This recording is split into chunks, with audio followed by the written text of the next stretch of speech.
United States Army Band, Pershing Zone. They are the premier music organization of the U.S. Army, our nation's most senior service. Stationed at Joint Base Meyer-Henderson Hall, Virginia, it plays an important musical role in events of national and international significance. They were founded back in 1922 by Army Chief of Staff John J. Pershing. They're led today by Colonel Bruce R. Pulver and Drum Major Rob Moore. Today's Pershing Zone is playing a melody entitled The Army Goes Rolling Along. This was actually written in 1908 by the then Lieutenant Edmund Louis Fitz Gruber, which was a descendant of Franz Gruber, who composed Silent Night. It was originally written to be the 5th Artillery regimental song titled The Caissons Go Rolling Along. Harold Harburg is the official song of the U.S. Army, and then retitled The Army Goes Rolling Along. Pershing Zone carries on its century-old legacy, playing a march that brings pride to every soldier. The Army Song.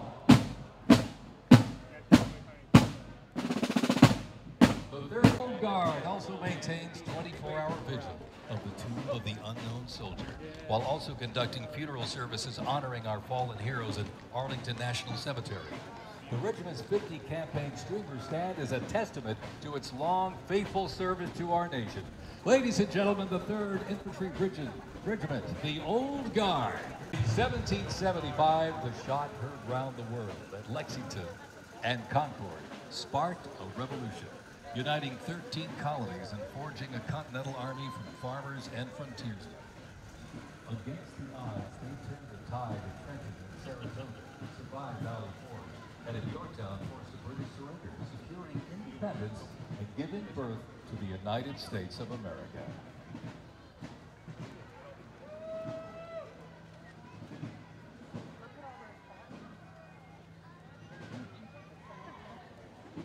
Before radios and field phones, sound was the signal. In the Continental Army, fifes and drums carried commands across the chaos of battle, telling soldiers when to advance, when to retreat, eat, even when to rest. That, founded back in 1960, they're the only unit of their kind in the armed forces. Patriotic precision, they bring history to life, sharing the sound and spirit of the revolution through more than 500 performances each year, both at home and around the world too. The Old Guard, Fife and Drum Corps, everybody.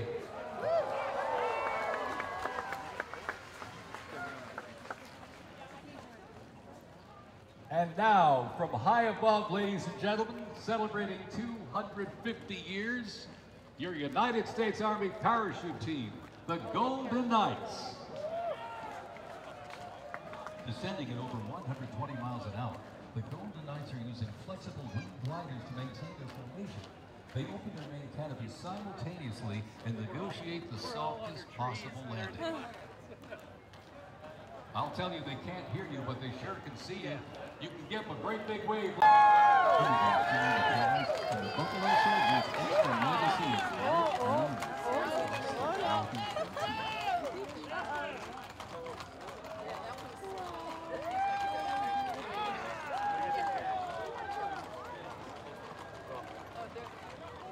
As they march by, a soldier's uniform signals their duty, their role.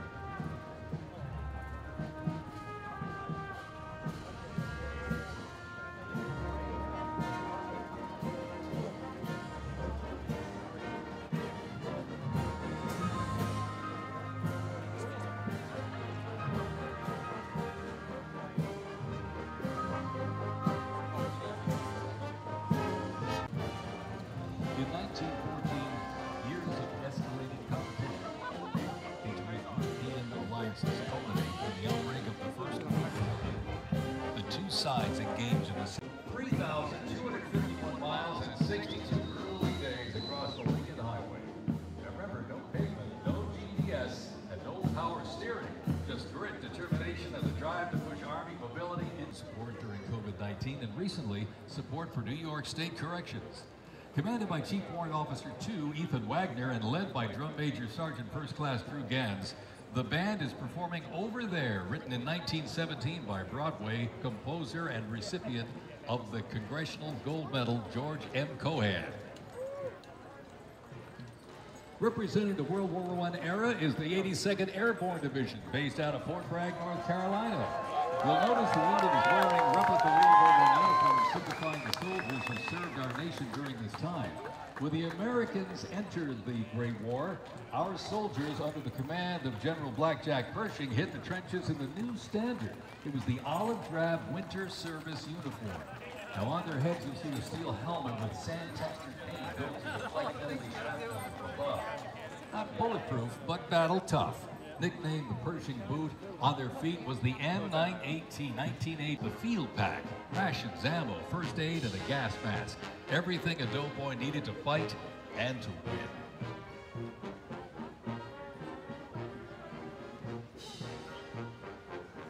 Incidentally, the 42nd Infantry Division was deployed to heavy combat abroad and then deployed again in World War II, ultimately liberating the Dachau concentration camp. The 42nd responded to the terrorist attacks on 9/11. Later, with the war on terrorism, the rainbow stretched across the world again, deploying in Iraq and Afghanistan.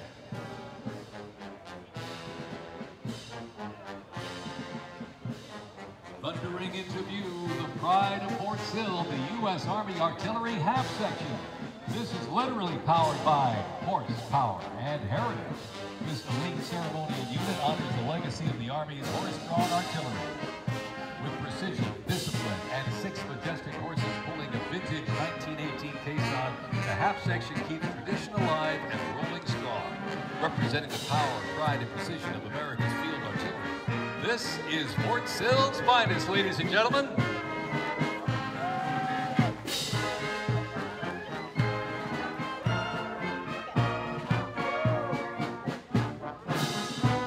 Special thanks to our sponsor, More Energy.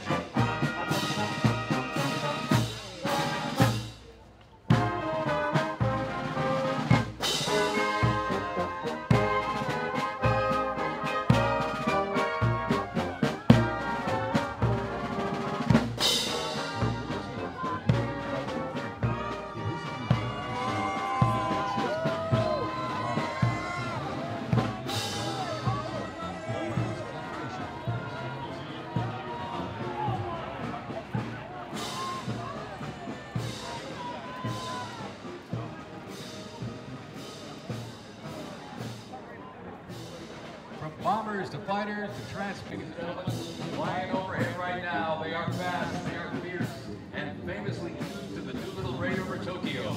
Leading up front, the mighty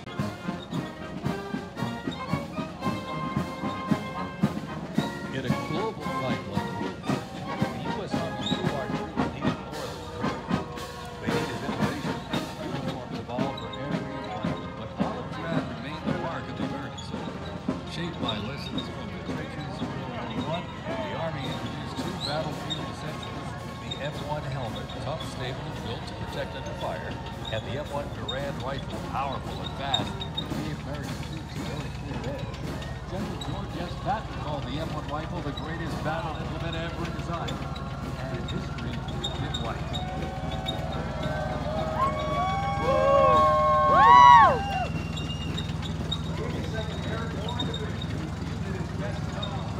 On D-Day, with 12,000 parachuted light troops destroyed German supply lines after fighting for 3 days straight.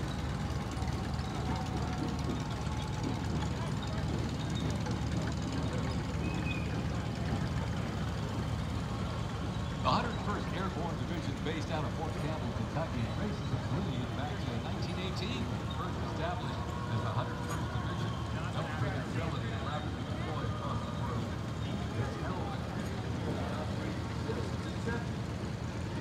Parachuted behind enemy lines on D-Day, the leading helicopter assaults of Vietnam, the 101st redefined modern warfare.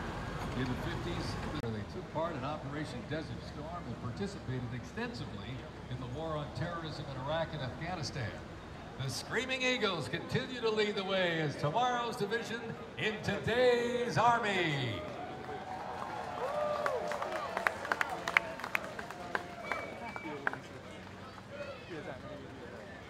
The iconic Sherman tank is here, ladies and gentlemen. It was the cornerstone of the U.S. Armed Forces, showing its military might in World War II. It became one of the most influential tank designs of the 20th century. The M4 tank was nicknamed the Sherman tank after Civil War General William Tecumseh Sherman. Actually, it was named by the British. With almost 50,000 produced during World War II, the Sherman tank was in active service until 1957. It was a self-propelled anti-aircraft weapon with speed, firepower, and grip. Nicknamed the B-Chopper, its quad 50 caliber rounds could unleash 2,300 rounds a minute.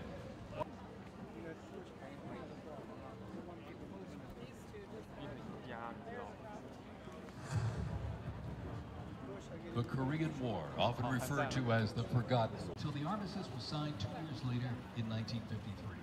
Combat consisted of small attacks, raids, and military forces to the Korean Peninsula.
The U.S. Army deployed large numbers of troops in support of the Vietnam War.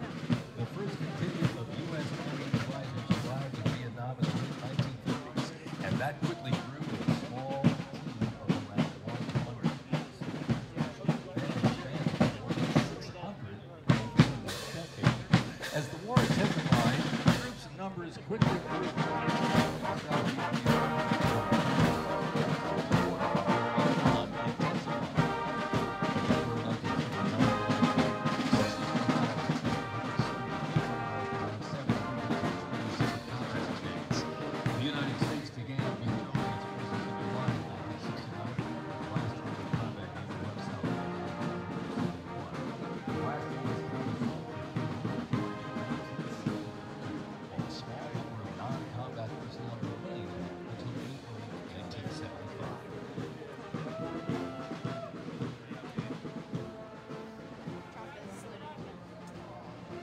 Representing the Vietnam War era is the 101st. Blistering heat, thick humidity, and unforgiving terrain demanded uniform innovation. And the Army, they delivered. New lightweight uniforms were constructed to move with silver. The M16 replaced the M1 Garand, redesigned ammo gear and faster reloads to combat. Body armor got smarter, jackets and trousers got lighter, and field equipment was reimagined to meet the mission head on. Gone were the heavy Mickey all-day endurance.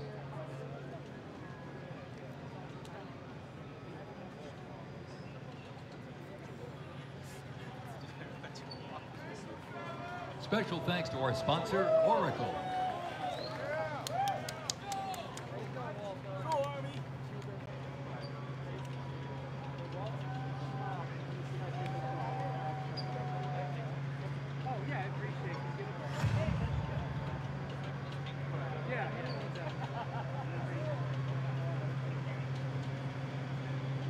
When Saddam Hussein's Iraq invaded Kuwait in August 19, the U.S. Army defended the South.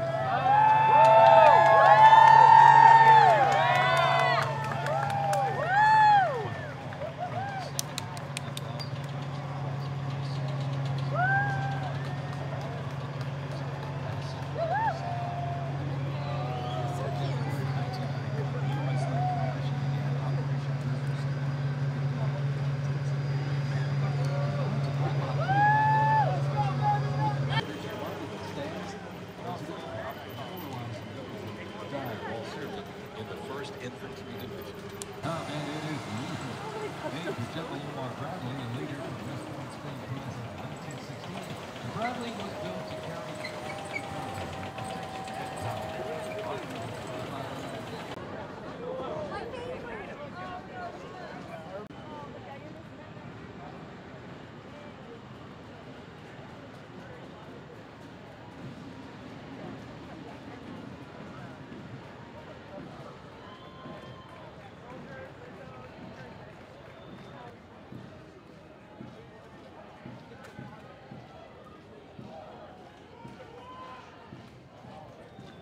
As the oldest continuously serving Army band and the oldest unit at West Point, this is the United States Military Academy Band, ladies and gentlemen. The West Point Band traces its history to a single drummer and fifer appointed by George. Over the next 2 centuries, this band evolved into one of the most capable and versatile performing groups in the world.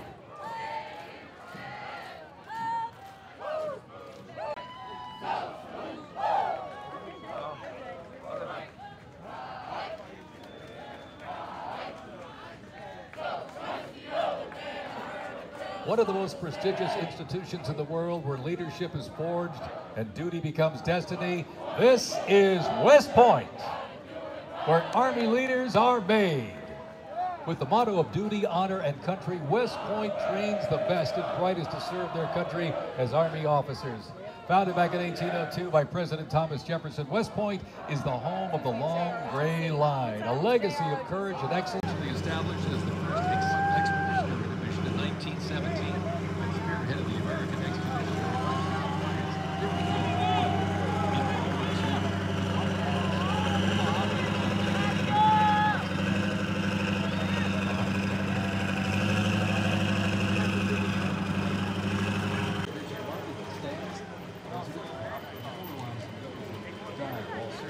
In the 1st Infantry Division. Ladies and gentlemen, they are the Big Red One, the 1st Infantry Division.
Paratroopers would see you, they believe in you.